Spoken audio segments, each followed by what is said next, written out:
I would want to ask you, high school dropout, what makes you believe that your pay is merely $444? It indicates that you are no longer a burden to us. Leave. Put differently, you're let go. When payday finally arrived, I noticed that my account had only received $444.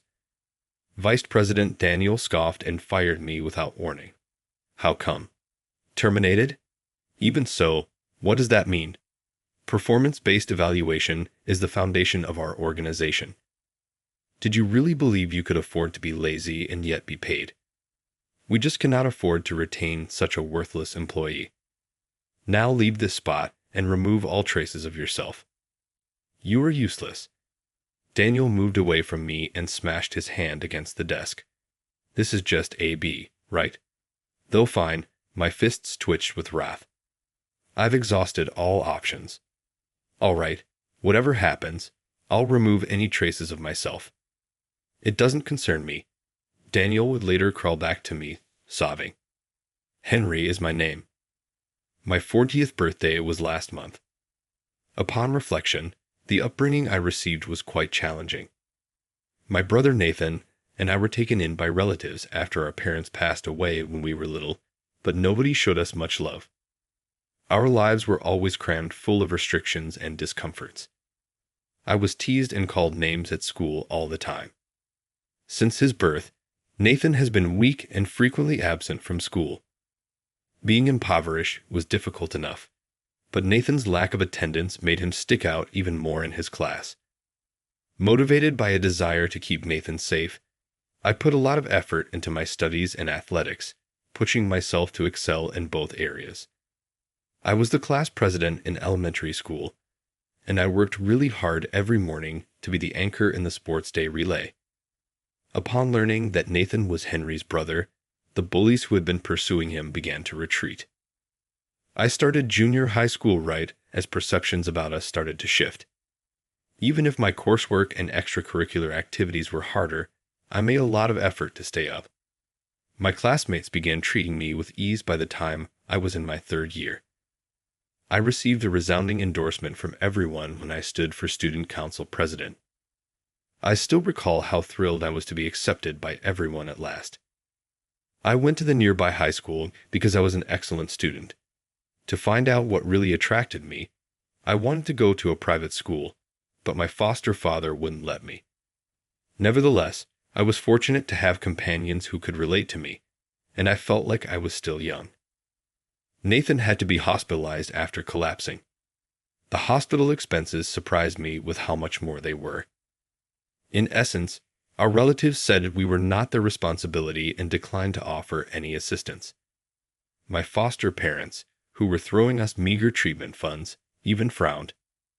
Nathan's condition was unstable, and I was overcome with a strong sense of dread as I considered how long this unknown stay would last.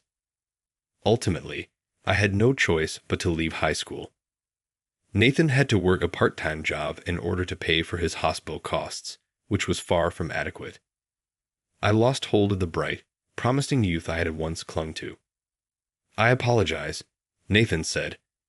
I was packing away some of my home-worn clothing. What are you apologizing for? I smiled at Nathan, trying not to show how tired I was, but he seemed hurt that I had to quit school and go to work for him. But my only family was Nathan. Being the older brother, it comes naturally to work hard for my family. You're like a superhuman who does exceptionally well in school and athletics, but you had to give up a lot because of me, this frail, costly burden. I don't even deserve to live this way. Stop it. By mistake, I yelled. Sorry. No, you are not at blame. In actuality, I've been able to push myself so far because of you. Okay, so this is it. You should have this. I gave Nathan something that I had taken out of a paper bag. His expression brightened instantly. Whoa, the game I've been craving is this one. However, wasn't it pricey? Never undervalue the impact of my work. Well, use this to lift your spirits. Yeah, thanks, Henry. As I observed Nathan gleefully examining the gaming system, I resolved that enough was enough. I currently work as a contract employee for a cleaning firm, but my senior colleague and I are heading to the office of a major IT company today. I was observing the office atmosphere closely as I went through the unsorted trash bins.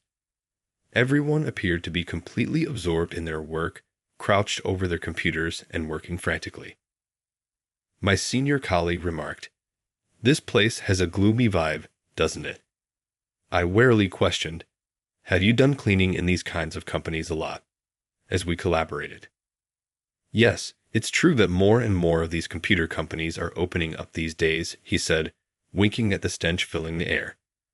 Abruptly, I saw a large pamphlet in the combustible waste. The word programming was inscribed on it. Do you know what programming is? No idea, but that's recyclable. So pull it out of the burnable trash, he said. Got it. Even though I kept working as instructed, the phrase programming stayed with me. Upon concluding yet another demanding workday, I hurried to the nearby bookstore. I did a quick search for the book I wanted to read. There it is. It must be a job in demand if businesses like this are expanding, as my senior stated. I noticed that my interest in programming was growing. Perhaps this could work to my advantage. As I turned the pages through the pages of technical jargon, I started to get excited and hopeful again, just like I did in school. I therefore began studying programming assiduously in the lulls between jobs, forcing myself to stay awake whenever any new, obscure technical term popped up. I kept studying, going without sleep. I continued this demanding schedule for 2 years. Lastly, I was able to pass the Fundamental Information Technology Engineer examination, which is required in order to become a certified software engineer. After achieving this, as just 1 out of 5 candidates passed the exam, I carried on with my studies and earned a number of additional system-related certifications that are necessary for any software engineer. I started out as a software engineer and gained experience by working for a number of system development and game production organizations. I was in charge of a government-affiliated website's operations when I was employed for a large telecom corporation. And once more, I was given the responsibility of developing the system for a well-known app game while working for a subcontractor. As a software engineer, these experiences have really increased my confidence. With a helpful employer and encouraging coworkers, I had a busy but happy life. I left the company with a heavy heart, but I had a purpose in mind. I now work for a firm that develops video games. Just a few years after its founding, this firm published its first game, which went on to become an international hit and was even approved for use as an official game in well-known esports competitions. Since then, the business has kept releasing shooters, role-playing games, and role-playing games, quickly becoming a challenger to big-name game companies. The organization is split into 2 departments: systems, which is in charge of game creation, and management, which is in charge of internal infrastructure and general affairs. I work in the systems department's game programming team. It really is the center of a corporation that makes video games. Daniel, the vice president, currently oversees the company's management.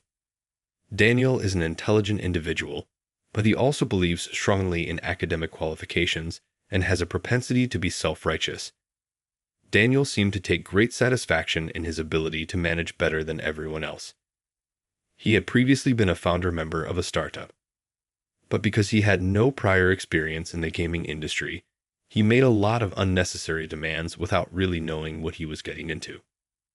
"Hey, how's the game that's supposed to come out in 2 months going?" "Well, by early next week, we should have a sample ready. Get it done by tomorrow." "How come?" But take note, I do mean it when I say tomorrow. Indeed. In this field, when meeting deadlines is crucial, working overtime is just part of the work. For this reason, efficient scheduling is crucial. But you have to rework the entire plan when unforeseen chores arise like this one. Consequently, there was an enduring sense of fatigue that pervaded the office. I was sick of this environment, so I made it a point to help my coworkers and do my work quickly. As a result, I frequently left the workplace on time.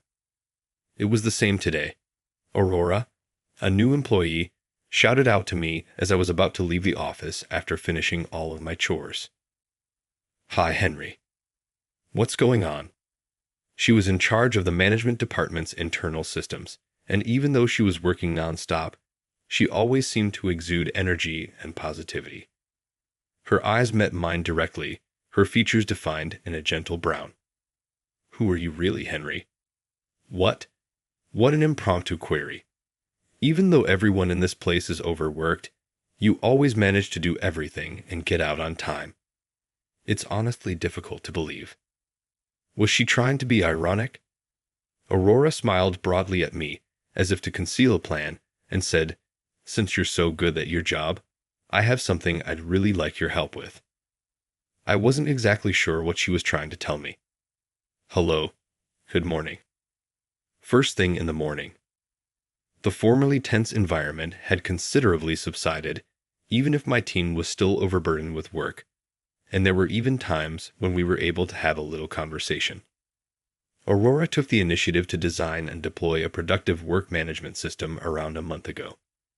She had long questioned the particular working methods of this sector and had gone to management with her concerns, saying it wouldn't be shocking if some workers died from overwork if things kept going this way. There has been a noticeable drop in overtime since the system's introduction. Daniel was happy with this accomplishment, of course. Well, we've avoided a problem for the staff members because of this system. All of it is due to you, Aurora. We ought to have a celebration someday soon. Thank you, but in all honesty, it's because the team worked together. No. Like Henry, the person over there, who was attempting to escape, these people did nothing. Just as I turned to walk away, Daniel called my name. Instinctively, I spun around. I get annoyed with people like you who just give up and leave on time. You pretend to be above everything, even though you know that everyone else is working extremely hard. No cooperation among teammates. You're just putting on a brave face and pushing the responsibility for your work on others. Isn't that right? I felt shivers down my spine as he sneered, yet there was no laughter in his eyes. Henry, Daniel is. Did you know that Aurora is merely a high school dropout? In this society, a dropout is garbage. Spending time with someone like him could be detrimental to your promising career. You ought to be selective about the people you associate with. For instance, someone like myself who works in a top-tier position and graduated from a prestigious college. Speak what you want to say. Daniel's hatred for me was growing every day, but I didn't care to interact with him. For instance, I was the only one who was unaware of changes to the company's holiday schedule, as if I should report for duty even on my days off. And I also never received the year-end tax adjustment paperwork. These were obviously Daniel's directives. The other employees seemed to recognize this was Daniel's doing, but since he was practically the main authority in the organization, no one dared to say up. They were confined to spectator mode. Even though I couldn't help but experience a range of emotions, I kept my entire attention on my work. I didn't care as long as the work was completed. However, at about that same moment, something unexpected happened. I went to the ATM today, payday, to take out some cash before I went to the workplace. I was taken back for a second as I glanced swiftly at my bank book. After wiping my eyes, I took another look at the bank book. How come? What does this signify exactly? It was just $444 that was deposited. Is there a chance that there is a system error? I hurried to the company after exiting the ATM quickly. Daniel, could you please explain this? HR instructed me to go to the vice president's room as soon as I got to the office, so I hurried over without stopping to gather my breath. Daniel mumbled something ridiculous in a tone that seemed strangely calm. What is there to clarify? Here is our assessment of you. Your compensation is determined by the worth of the task you do. It's reasonable for someone who doesn't work well in a team, hardly works at all, and adds nothing to the business. You salary thief should actually be thankful that you're receiving anything at all. My body flushed from the sheer audacity of his comments, but Daniel didn't stop there. He persisted in moving forward. All right, Mr. High School Dropout, I have a question for you. Why is $444, in your opinion? That means show to get rid of a burden like you, Daniel remarked, dismissively waving his right hand as if shooing away a nuisance. Put differently, you're let go. Do you really believe you can just get by here and get paid? No, I'm not blind. We don't have money to squander on pointless things. Now, remove all traces of yourself and leave. After receiving this unquestionable announcement of my termination, I departed the vice president's office in shock, but determined to carry out a plan I had been covertly mulling over. I started organizing my desk by myself after hearing my teammates' repeated warnings so loudly that they seemed to be echoing in my ears.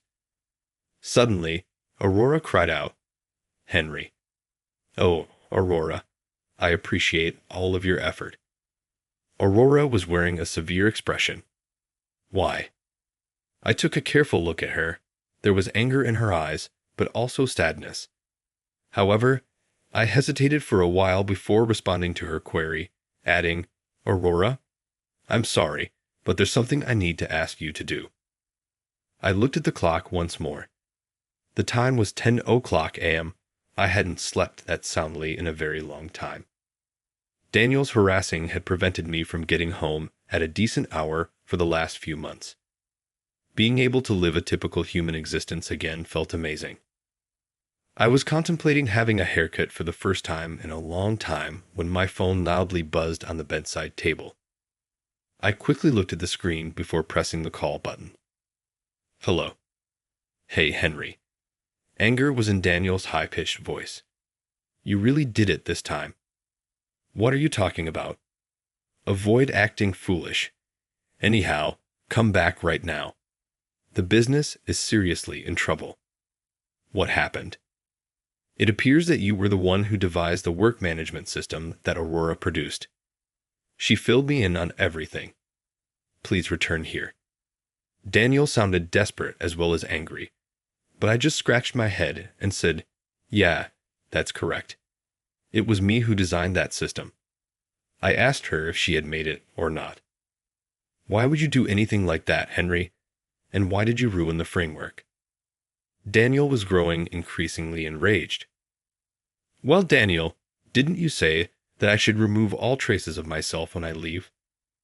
"I deleted everything I had made, just as you said." On the other end of the telephone, I heard Daniel gasp. "Yes, that is what I said, but this is sabotage. As vice president, I'm telling you to return right now." "I'm sorry, but I won't be coming back." I hung up the phone after that since I thought the whole thing was silly. I fall back into bed and think about the talk I had with Aurora 3 months prior. Aurora stopped me shortly after work and asked for my assistance with something. "What do you want me to help with?" "I want you to team up with me to create a certain system." "A system?" "Yes." Aurora then launched into a passionate explanation of all the issues with the company's current state and the work environment. I could only nod in agreement. Aurora's eyes intensified in determination. "In my department, we are in the process of creating a new work management system. If this approach is put into place, it ought to significantly alter the way we operate." With those words, Aurora reached into her left hand to get some documents from a clear folder. "This is an outline of the system." I gave it some thought as I turned through the documents she gave me. "All right, I'll help you, but I have one condition. If you agree to it, I'll build almost the entire system myself." "What? Everything? Isn't that a little excessive?" "Well, of course, there will be parts where I'll need your help, Aurora." Surprised, Aurora's eyes grew wide. Then I explained to her my situation. I didn't want my name to be mentioned at any point during the system's development, as that would have revealed my true emotions. When I closed my eyes, I was brought back to the months I had spent working with Aurora, doing endless tests, locating issues, and fixing them. We meticulously carried out these actions again, progressively modifying the system. To be honest, developing this system was really difficult, but I persevered because I liked being a software engineer and because Aurora's enthusiasm motivated me even more. In addition, I intended to enhance the business. I picked up my phone once more and placed a call. Hello. There came a voice over the telephone that I had been longing to hear. Sorry to bother you at such a tough time. It's all right. Above all, I sincerely apologize for the inconvenience I gave you. For a brief while, Aurora was silent. You deserve more recognition. It still defies my acceptance. Why were you forced to quit the company? I have lost interest in the company. In addition, Mr. Carter, you ought to tell the president everything. Give up lurking in the dark. You ought to be acknowledged. It was Aurora's remarks that silenced me. My phone vibrated the following day while I was getting ready in the restroom. It was Daniel once more. His tone had altered drastically from the previous day when I reluctantly took the phone. He was sobbing almost completely. Oh, please, I beg you. Aid us. I've been checking with the staff since yesterday, but we can't seem to get the system back up and running. And Mr. Carter came back today, and he is very angry about the state of affairs. Kindly stop by for a short while. I got chills down my spine from the desperation in his words. However, I consented to visit the office. It was completely disorganized when I entered the office for the first time in a long time. The phones kept ringing, and a few staff members were engaged in lengthy conversations on their personal phones. Daniel ran over as soon as he saw me. Mr. Carter and Aurora stood behind him, staring with icy eyes. Thank you so much, Henry. You've saved my life. As Daniel stated this, he attempted to cling to me, but I deftly sidestepped him and moved to stand behind Aurora and Mr. Carter. Mr. Carter, my sincere apologies for causing such mayhem. I am solely to blame. Although Aurora has told me everything, I would still like to speak with you directly. What specifically transpired? Mr. Carter gave me a look, but did not say anything critical.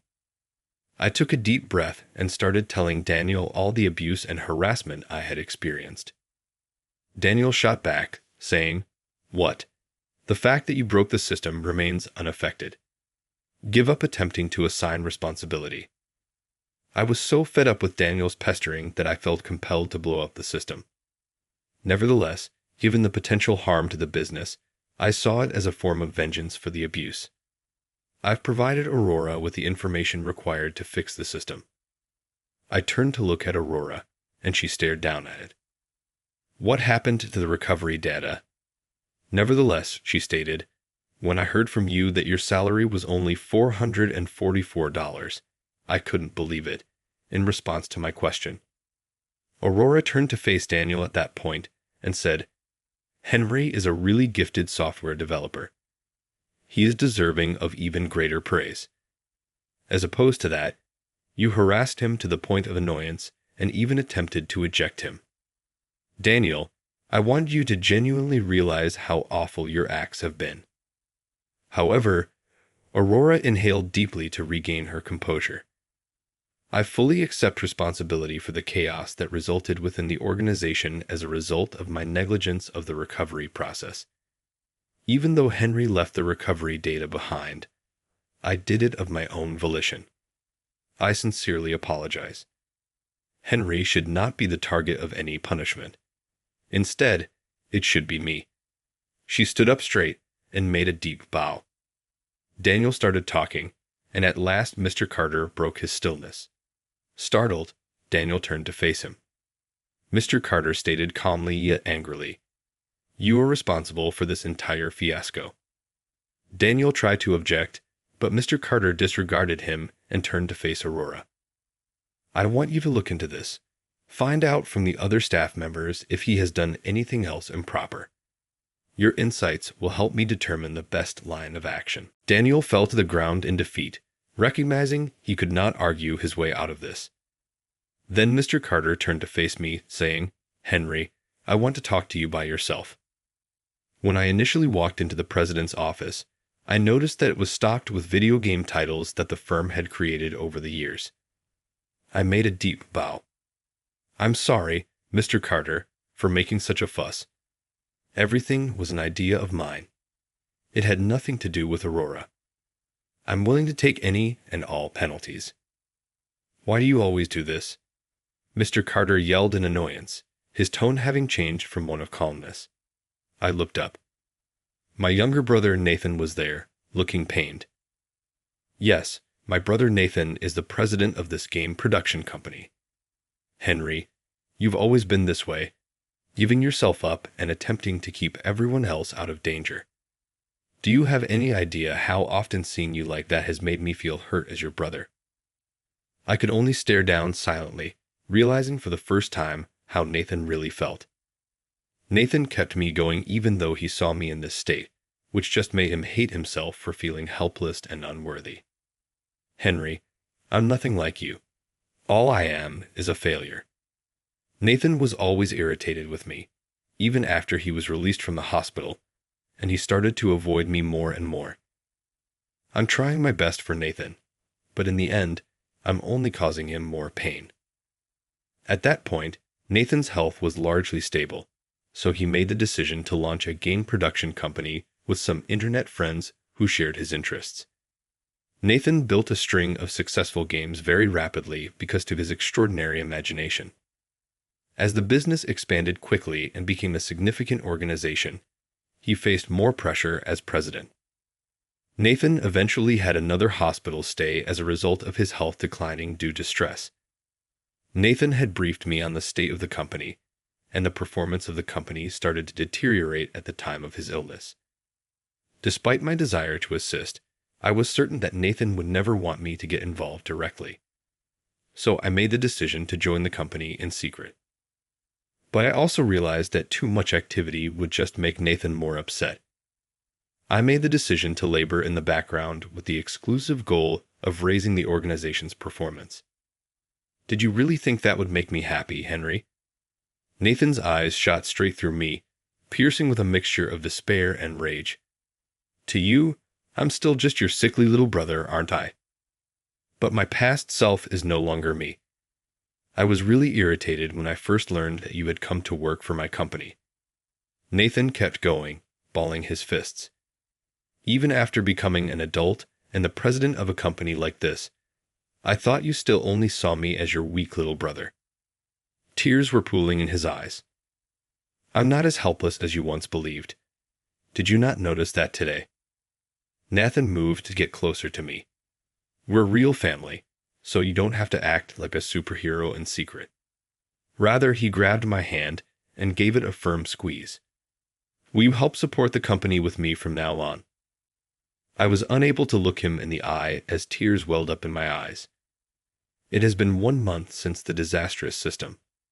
Daniel was let go from the organization with good reason. Nathan had first met him when he founded the business. Having worked in consulting before, he gained Nathan's trust by teaching him everything there was to know about management. However, that was only his public persona. According to Aurora's research, Daniel had been working covertly to take over the company. He had changed the rights to his advantage and had planned with partners to purposefully harm the company's performance in order to remove Nathan from his role as president. After being fired from the company, Daniel allegedly made an effort to use his background and experience to work as a freelance management consultant. However, he had trouble finding employment because of his conceited demeanor and dubious character. He's currently working part-time jobs to make ends meet, and I chanced to notice him directing traffic on the street the other day. Who, of all people, would have guessed Daniel? Regarding myself, I accepted Nathan's invitation to come back to the company and helped him out by joining the board and working as a software developer.